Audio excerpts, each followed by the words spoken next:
Well, good day, Shaw viewers. Mayor Ken Johnston here, and this is our February 15th update following our council meeting yesterday on February 14th. Trust everybody had a great Valentine's Day, and I'm eager to share with you the developments that happened in council yesterday. Thank you, Mayor Johnston. We'll start with a report City Council reviewed yesterday from administration around the procedure bylaw. Which you were looking at some changes to how meetings are structured, including adjustments to support the health and well-being of council administration. Speak to me a little bit about that, and do you think this will be supported by council going forward? Why it's important for council, public, and media? Great question. You know, the procedure bylaw isn't, how should I put it, as exciting, if I might say it that way, that other bylaws that we have. But it is fundamental to how we do council meetings and what the public can expect either when they attend a meeting or when they participate in a meeting, such as a public hearing or even municipal planning commission. So yesterday we set out various guidelines around things like speaking times, content.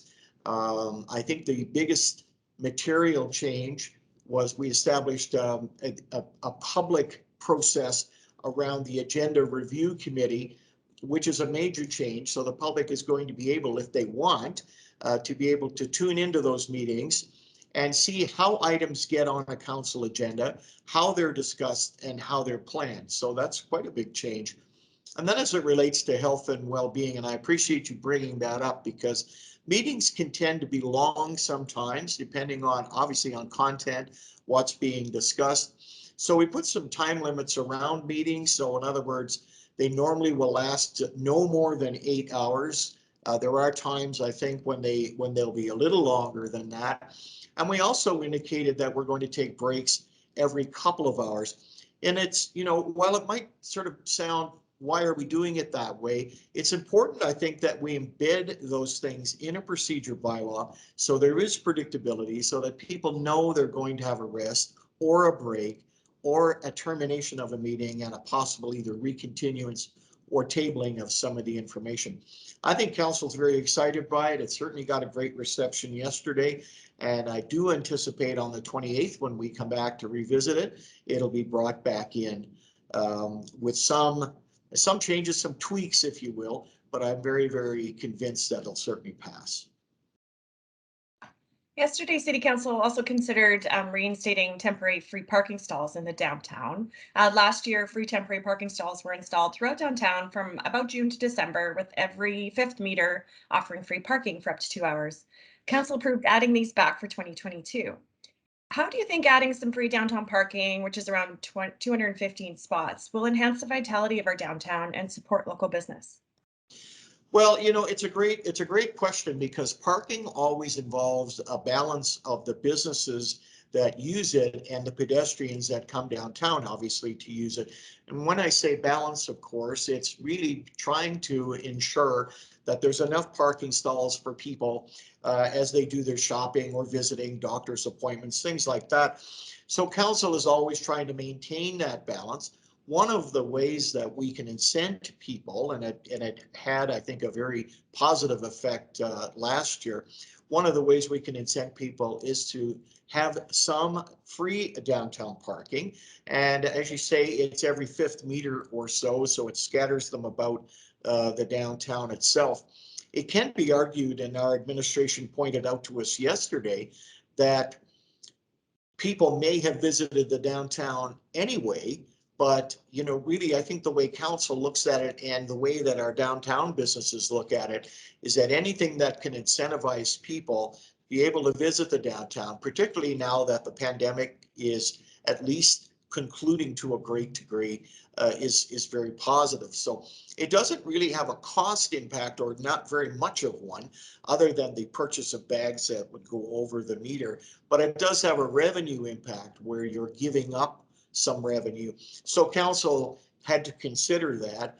And again, past first reading, I have no doubt that when the item comes back to us, we will certainly promote it. And the larger question, really, when we look at it, is what is really a strategic approach to parking in the downtown in a broader context or in a more permanent context. But for now, this I think is a great incentive. And yesterday, City Council got to review a report on e-scooters from last season, which was exciting. And as well, the first reading on a bylaw for adding some additional safety and enforcement details.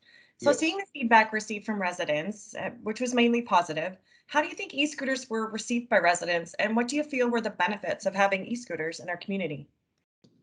Well, you've already mentioned, the word positive, and that really resonates right across the board, I think, with the vast majority of our citizens. Not only were the riderships very, very common. Many people engaged on the riders. We had about 40,000 unique rider experiences, and around 330,000, and I'm lowballing it actually, in total kilometers traveled around the city, for the 4 months or so that the pilot was here. We rolled up a survey at the end of the pilot term, around close to the end of October. We rolled up a survey, got a tremendous endorsement, I think, of satisfaction from the public related to the types of scooters they were riding, the opportunity to ride scooters all over the downtown, the speed, the accessibility, and so on. So the vast majority of people, really embraced scooters to the point where we're certainly looking forward to them coming back.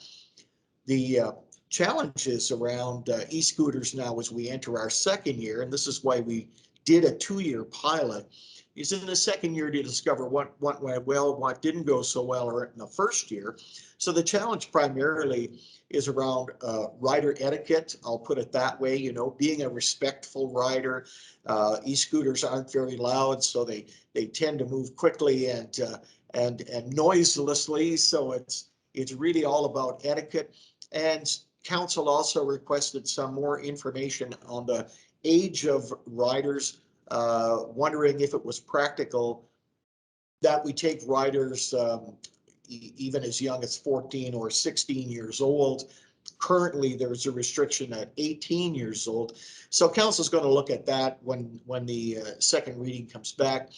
But all in all, the reception was tremendous, and the downtown significantly benefited from e-scooter traffic, as did Capstone, our trail system, Heritage Ranch, Bower Ponds, and so on. So just really a tremendous experience. A lot of families got involved, and it really became, sort of a go-to outing for a lot of families on the weekends or after supper, for example, in the summer nights. It really was a tremendous experience for us. And, Red Deer has now become a major market for e-scooters.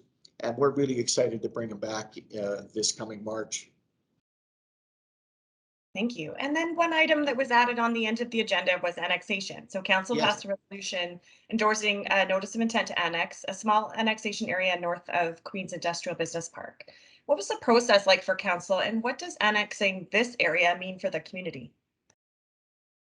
Well, certainly to try to address the process part of it, annexation is certainly a very careful and a very measured step when a municipality decides to increase its borders. And really that's what annexation is. It's an increase in the municipal border. So this particular piece is inside of what is called the growth area in the intermunicipal development plan that the county of Red Deer and the city of Red Deer have agreed to now for probably the last 10 years or so. So it was within the city's growth plan to do it. However, as I said to several people yesterday, including at council, this is really a regional opportunity that we engaged in yesterday. It's about 400 acres.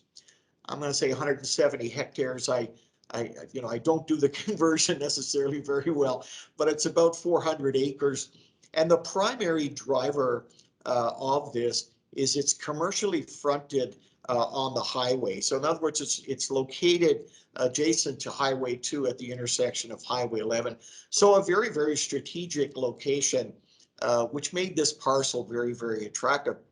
So basically, what it means now, we have a developer that's very excited to get started here once annexation can get formalized, which will take about 18, 19 months or so.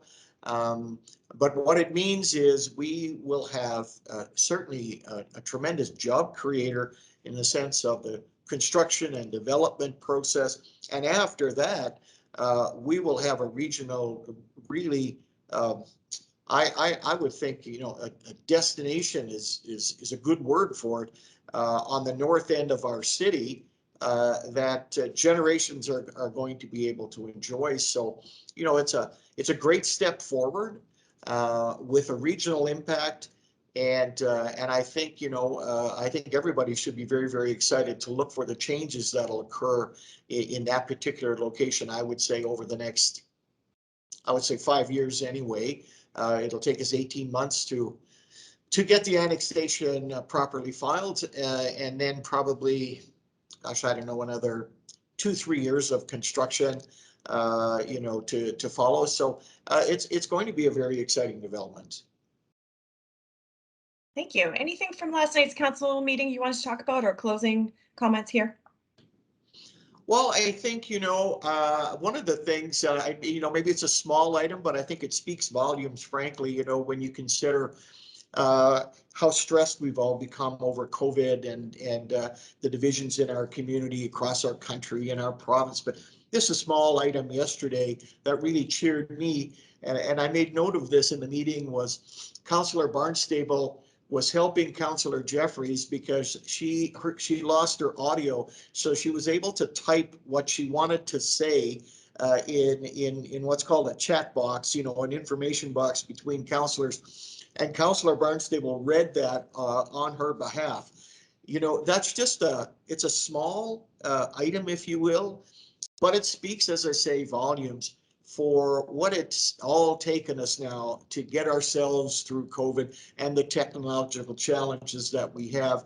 And I was really cheered about that because it speaks to the unity of our council and the way we want to help each other. And you'll know, I think, that I've sent out a community message in the last week or so, you know, urging our community, you know, to ramp up their decency, ramp up their care for one another, take care of each other. It's been a difficult couple of years, and now is the time to come back together. And so, you know, I really feel we have an opportunity now to come back together as a city.